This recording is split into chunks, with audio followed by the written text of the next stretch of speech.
Pronto, agora sim, oficialmente gravando. Boa noite para todo mundo que estiver nos assistindo depois. Saibam que vocês estão perdendo. Fica o convite para que no próximo encontro vocês estejam aqui presencialmente conosco. E como sempre, eu quero começar o nosso encontro fazendo uma oração para pedir que o Senhor nos abençoe nesse encontro. Então, todo mundo que puder, feche os olhos, baixe a cabeça em devoção ao nosso Deus. Ai, Pai, que difícil hoje estar aqui. Muito obrigada, Senhor, pela tua graça, pela tua misericórdia que se renovam todas as manhãs, meu Deus. Pai, eu te agradeço por tudo o que tu tens feito nas nossas vidas, eu te agradeço por esse propósito e eu vou te agradecer todos os dias dos nossos encontros e da minha vida, porque tem sido uma experiência maravilhosa, meu Deus. Pai, eu peço que tu abençoes essa nossa conversa de hoje, que o Senhor me use, eis-me aqui, Pai, para que tu faças de mim o teu instrumento para levar as palavras certas, traduzidas na medida de que cada uma dessas mulheres aqui que estão nos assistindo hoje, que estão conosco hoje, precisam ouvir, Pai. Hoje nós fizemos várias de nós fizemos um dia inteiro de jejum, Senhor, para pedir para Ti que Tu derrame cura, que Tu derrame a graça, que Tu derrame a paz, que Tu nos fortaleça, que Tu fortifique o amor próprio nos nossos corações, que Tu nos dê confiança, Senhor, que Tu fortaleça as nossas emoções, que nós não sejamos fracas, inseguras, que nós não tenhamos medo, que nós creamos na Tua palavra e no Teu poder, porque Tu podes mudar todas as coisas do dia para a noite, Senhor. Eu creio que dezembro vai ser o nosso final feliz e eu declaro isso sobre a vida de cada uma dessas mulheres que estão aqui, que dezembro vai ser um mês de muita alegria para nós, um mês de muita comemoração, um mês de vitória, Senhor, um mês de uma virada de chave, um mês de renovo, porque 2025 vai ser o melhor ano das nossas vidas até então. Senhor, eu peço que Tu estejas conosco durante todo esse tempo e que Tu faça desse encontro o que Tu quiseres. Em nome de Jesus eu oro e te agradeço. Amém. Amém. Amém. Ai, gente, como sempre, né? As nossas orações, pelo menos as minhas, me levam um pouco para longe, às vezes eu me perco. O capítulo dessa semana, ele fala sobre o serviço da cozinha. E como eu acredito que Deus não faz nada sem um porquê, ele me fez sentir na pele a mensagem que ele quer nos passar hoje. Quem me segue já leu isso, mas eu vou contar para vocês novamente. Na última sexta-feira, num momento bem conturbado, eu estava sentada em frente ao prédio do escritório, um pouco desesperada, um pouco aos prantos, ao telefone, quando do nada, eu amo esses do nada, um rapaz apareceu e me disse: com licença, eu vi que tu não estás bem e eu comprei uma água ali na frente para você. E ele me entregou, se virou e foi embora. E eu confesso que naquele momento eu me senti abraçada. Eu fiquei até sem jeito, porque era uma ligação muito importante e eu não conseguia agradecê-lo de forma suficiente. E ele sumiu. Mas ele me deixou pensando como muitas vezes pequenos gestos podem fazer a diferença no dia de alguém. E eu terminei aquela ligação, eu fui trabalhar e fiquei olhando para aquela garrafa de água e refletindo. Era a mão de Deus. Era a mão de Deus me lembrando que Ele sempre está comigo. Me lembrando que nesse mundo nós teremos aflições. Eu terei aflições. Mas o Senhor estará ao meu lado. Sabe, Deus se manifesta de diferentes formas, inclusive ou especialmente através de pessoas. E gostando ou não, querendo ou não, nós somos a única Bíblia que a maioria das pessoas vai ter acesso. Nós somos a carta conhecida e lida por todos através das nossas atitudes. E por esse motivo, as nossas atitudes elas precisam imitar ou transparecer quem nós somos, porque nós somos filhos de Deus. Nós seremos identificados pelos nossos frutos, e as árvores que não dão frutos não têm valor algum. O Evangelho de Lucas diz que toda árvore que não dá bom fruto é cortada e lançada no fogo. Por isso, nos denominarmos cristãos nunca será o suficiente. Nós precisamos viver como cristãos. E quando nos relacionamos intimamente com Deus, os frutos eles brotam inesperadamente na nossa vida. Nós aprendemos o que é amar e nós começamos a amar como nunca amamos antes. Nós aprendemos o que é amar e nós começamos a amar como nunca amamos antes, como nunca soubemos que era possível amar. As nossas vidas, elas viram um exemplo de imitação para os outros, como um ideal a ser perseguido. Um escritor chamado C.S. Lewis, não sei se todos aqui já ouviram falar, ele diz que Deus, não precisa fazer nada que possa ser delegado, que Deus parece não fazer nada que possa ser delegado a nós, as criaturas dele, e que o Senhor nos manda fazer devagar e mesmo sem jeito, o que ele podia fazer com perfeição e num piscar de olhos. Quando nós nos tornamos fiéis a Deus, nós conhecemos a nossa real identidade. Nós recebemos os dons do Espírito Santo e passamos a ter o dever de colaborar com a edificação da igreja. Deus vem até nós e quando nós abrimos as nossas vidas, ele entra no nosso coração.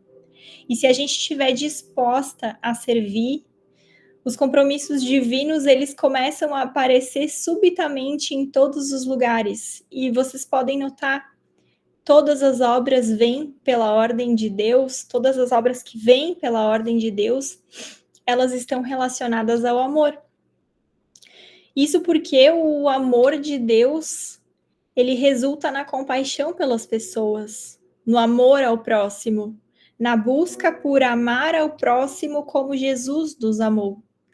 Porque não é possível amar o Pai sem amar os filhos também.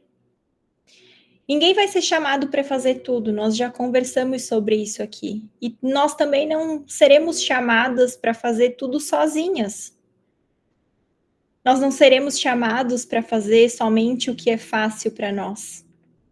E lá na Bíblia, Jesus ele não repreende Marta pelo trabalho que ela está fazendo.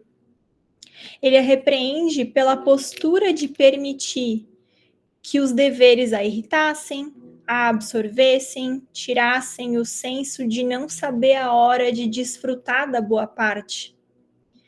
E ele a adverte porque ela já não entende as razões pelas quais ela está fazendo o que ela faz. Por isso que mais importante do que servir é sondar os nossos corações, nos questionando sobre a razão e o modo pelo qual nós estamos servindo. No livro, a Joana nos sugere alguns questionamentos e ela coloca assim, para que a gente se pergunte: eu estou servindo para impressionar alguém? Será que eu estou servindo para receber recompensas? Será que eu estou usando esse trabalho para me sentir bem comigo mesma? Ou será que eu estou usando esse trabalho, essa atitude, para encobrir a voz de Deus que me pede para mudar? Porque o Senhor não vê como o homem vê, pois o homem vê o que está diante dos seus olhos, mas o Senhor olha para o coração. Por isso que nós temos que sondar, olhando com coragem, com verdade, com humildade, aquilo que nós estamos fazendo ou nos propondo a fazer. Porque ser embaixador de Cristo na terra e auxiliar na edificação da igreja não é tomar conta de um prédio, Entendam, a igreja de Cristo não é um lugar bonito. A igreja de Cristo somos nós, as pessoas. E muitas vezes nós queremos ajudar alguém fazendo aquilo que nós queremos fazer, em vez de dar aquilo que as pessoas precisam. O mundo está cheio de obra de caridade, de fundações e de filantropia. E Deus se agrada disso. Mas apesar de as obras de caridade serem importantes, o que as pessoas precisam é de cura de alma e de espírito. As pessoas precisam ver a Deus, sentir a presença de Deus, e isso se revela através do nosso amadurecimento espiritual, que é aplicado pelo nosso modo de falar, pelo nosso modo de pensar, pelos nossos gestos, pelas nossas decisões e também pelas nossas obras. Há uma multidão de pessoas fracas e doentes que sabem quem é Jesus, mas não o conhecem e precisam desesperadamente conhecê-lo, porque é impossível estar debaixo da graça de Deus e não ser transformado. Lá na carta aos Coríntios, Paulo diz que a minha palavra, a palavra de Paulo, e a minha pregação, a pregação de Paulo, não consistiam em palavras persuasivas de sabedoria humana, mas em demonstração do Espírito e de poder, para que a vossa fé, para que a nossa fé não se apoie na sabedoria dos homens, mas no poder de Deus. Porque o mundo, ele já tem sabedoria humana suficiente. O mundo está cheio de livros nos dizendo como as coisas funcionam e nos contando quem é Deus e o que ele é capaz de fazer. A gente já sabe disso. Se isso fosse o suficiente, não haveria tristeza, não haveria guerra, não haveria dor no mundo. O povo de Deus está padecendo porque não conhece a Deus. As pessoas precisam da manifestação da glória. Elas querem ver, elas querem uma nova vida. E nós que estamos aqui hoje, podemos ser um instrumento para que isso aconteça na vida delas. Só que nada disso vai acontecer se, ao realizarmos esse serviço da cozinha, se nós estivermos trabalhando por ou para nós mesmos. Nós não fomos chamados para salvar o mundo. Esse é o chamado de Cristo. Nós não somos substitutos de Jesus na terra. Nós somos falhos, somos ímpios e somos pecadores. Nós não temos por si só nada a oferecer de nós, mas temos a oferecer, a mostrar dele. Nós somos mensageiros de Jesus. Nós não iremos transformar ninguém nem curar ninguém, mas Deus nos dá poder para que, em nome de Jesus, nós possamos declarar sobre a vida das pessoas, derramando a cura que vem dele, apresentando a ele as pessoas, através do nosso testemunho, porque nós fomos criadas à imagem e semelhança de Deus, fomos preenchidas com o seu amor e fomos dotadas, fomos presenteadas com o seu poder. O livro ele cita Atos 4, e Atos 4 conta o relato de quando Pedro e João foram presos por uma noite, por curarem um homem aleijado e por pregarem a ressurreição de Jesus. No dia seguinte, quando o sumo sacerdote e os seus familiares foram interrogá-los, foram interrogar Pedro e João, Pedro falou cheio do Espírito Santo. A Bíblia fala isso, que Pedro falou cheio de Espírito Santo, ou seja, não era Pedro que estava falando, era o Espírito Santo que estava usando Pedro para passar uma mensagem. E eu vou ler o que Pedro disse para que a gente possa entender o que isso significa. Então, Pedro está lá em Atos 4, versículo 8. Então Pedro, cheio do Espírito Santo, disse-lhes: autoridades e líderes do povo, visto que hoje somos chamados para prestar contas de um ato de bondade em favor de um aleijado, sendo interrogados acerca de como ele foi curado, Saibam os senhores e todo o povo de Israel que por meio do nome de Jesus Cristo, o Nazareno, a quem os senhores crucificaram, mas a quem Deus ressuscitou dos mortos, este homem está aí curado diante de todos os senhores. Este Jesus é a pedra que vocês, construtores, rejeitaram e que se tornou a pedra angular. Não há salvação em nenhum outro, pois debaixo do céu não há nenhum outro nome dado aos homens pelo qual devamos ser salvos. Eles terminam com as pessoas, esses sacerdotes, esses fariseus, homens sábios, dizendo o seguinte: então eles, vendo a ousadia de Pedro e João e informados de quem eram homens sem letras e indoutos, se maravilharam e tinham conhecimento de que eles haviam estado com Jesus. Vejam, eles receberam a informação de que Pedro e João não tinham instrução. Como é que Pedro poderia ter falado daquele jeito se não fosse cheio através do Espírito Santo? O Espírito Santo usou ele para isso. E é isso que as pessoas precisam sentir quando estiverem conosco. Porque sabendo quem nós fomos e sabendo que somos ímpios, que somos falhos, que somos pecadores, que eles não sejam capazes de compreender ou explicar nada a nosso respeito sem crer que nós conhecemos o nosso Salvador. Nós precisamos amar de tal maneira que as pessoas saibam quem nós somos, sem que a gente precise falar, eu sou cristã. Jesus falou a Pedro: eu darei a ti as chaves do reino dos céus. O que ligares na terra será ligado nos céus, e o que desligares na terra haverá sido desligado nos céus. O que Jesus está falando? Que o que você fizer aqui vai acontecer, porque eu estou te dando poder. E lá no Evangelho de Mateus, Jesus nos contando sobre o dia do juízo final, lá no capítulo 25, eu vou também ler para vocês porque eu acho importante que a gente traga um pouquinho da palavra.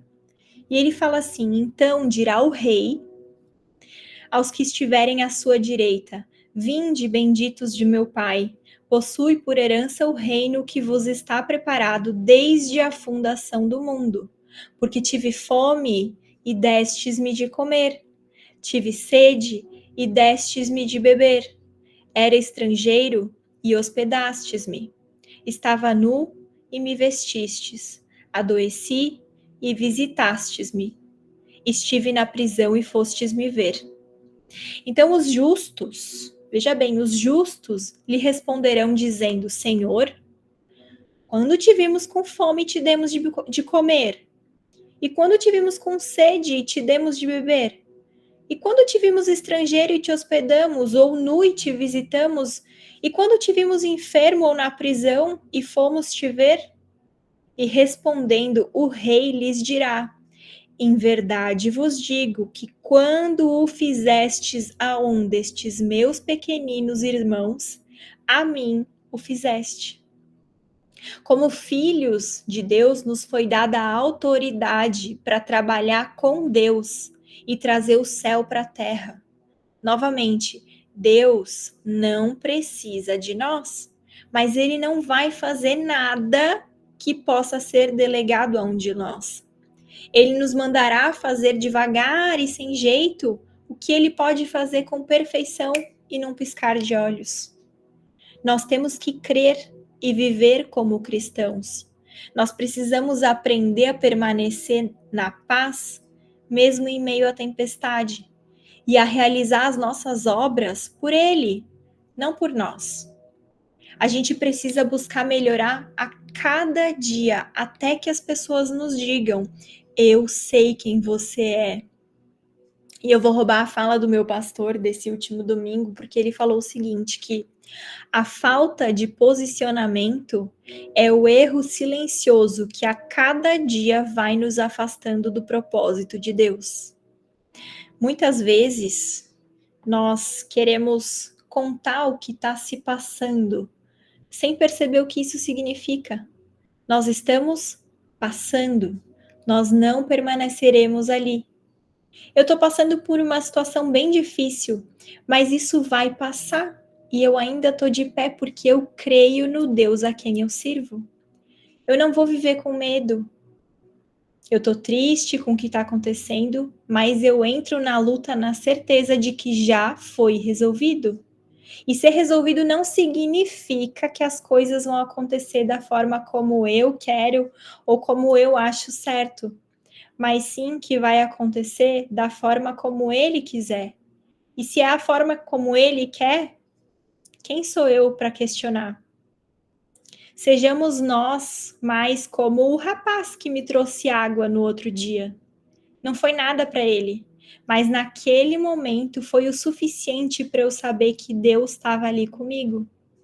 Cada pequeno gesto faz diferença, porque a soma de pequenos gestos é suficiente para que a figueira floresça, para que a videira dê frutos. É suficiente para mudar tudo para alguém. E lá no final do livro, vocês sabem que existe um apêndice com sugestões para a gente pensar. E eu queria nos fazer 2 perguntas para que a gente possa conversar e refletir. A primeira delas, eu achei até um tanto quanto inusitada e eu confesso a vocês que ainda não consegui responder. E é: quem foi o primeiro cristão? Quem foi a primeira pessoa que passou pela tua vida demonstrando esse modo de viver?